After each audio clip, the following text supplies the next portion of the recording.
So it's Monday, and that is a favorite day around here at the Intentional Midlife Mom podcast because I always share a mantra every Monday for you.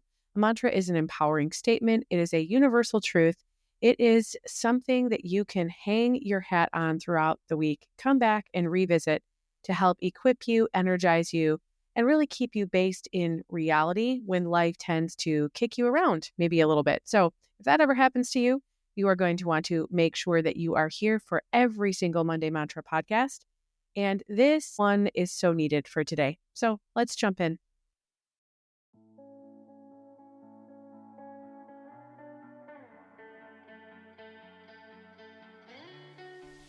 Well, hey there, I am Jennifer Roskamp, a certified life coach and homeschool mom of 9 who is passionate about helping women just like you embrace the here and now while also being focused on creating the life you actually want.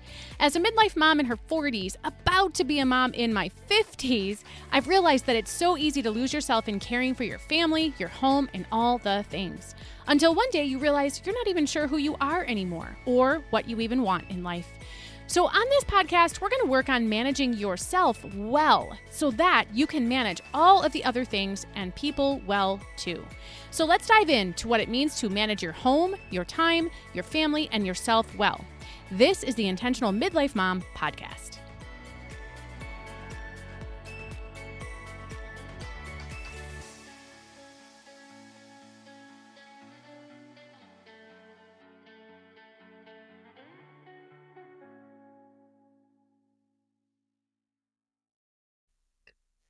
All right. So this week's mantra is one that I love.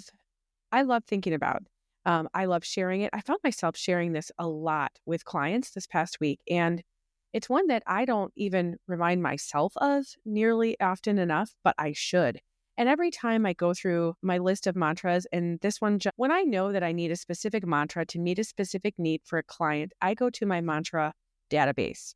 And when I run across this one, especially when this is the overall sentiment that I'm looking to give to my coaching client, this one always jumps out at me as I need to make sure that I write this one down. But some of my favorite mantras I have on sticky notes in various places around my house. I've got a couple on my bathroom mirror. I've got the majority of them are at my desk, the wall in front of my desk. So like the wall that I look at while I'm teaching or working. I've got mantras listed there on sticky notes. And this is one of those that I really need to put there. And I feel like I really need to put that one here today. So I might actually do that myself. And I would definitely suggest the same thing for you. So here it is. I forgive myself for mistakes I've made and honor the lessons they've taught me.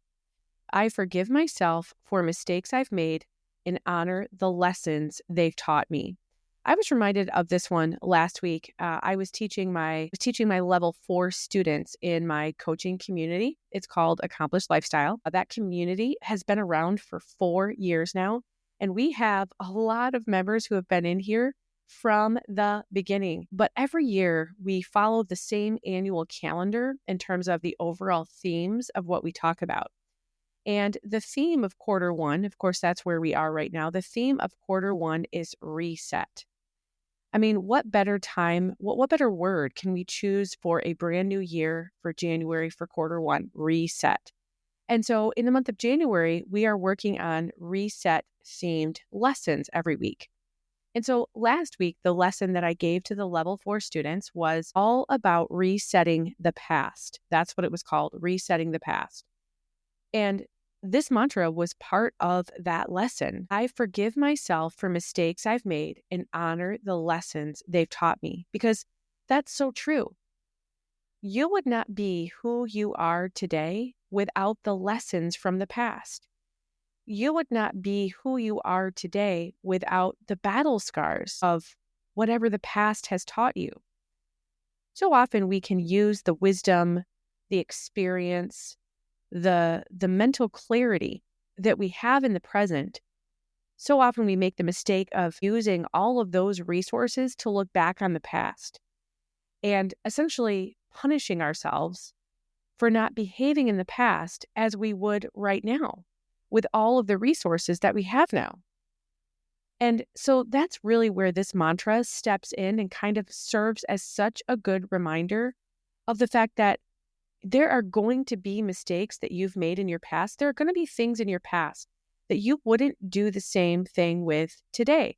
You wouldn't necessarily react or respond the same way today as you did before. You wouldn't necessarily make the same choices you made before. You wouldn't necessarily make those today. But again, within the context of the time and space of back when these were happening, you did the best that you could with what you had at the time. That's something else that I always remind my coaching clients of. So we can look to the past for everything that it gave us. We can embrace our past because it did help make us who we are. So this is such a good mantra. I forgive myself for mistakes I've made and honor the lessons they've taught me. It's that honoring part that I really want you to focus on for this week. So whether we're talking about the past, a long time ago kind of past, or maybe it's just your last week past, haul this mantra out, forgive yourself for the mistakes you've made, knowing that you did the best you could at the time, and honor the lessons they've taught me. That's what helps all of those mistakes from the past become fruitful. That's what helps all of those mistakes from the past become useful. It's when we allow them to continue to teach us something today, when we allow those mistakes to affect how we behave now and in the future. That's how we honor the past. And that's a key component. Honoring the past is essential when what you want to do is reset the past. So forgive yourself for those mistakes and honor the lessons they've taught me. That's what I have for you today. Make it a great week, everyone.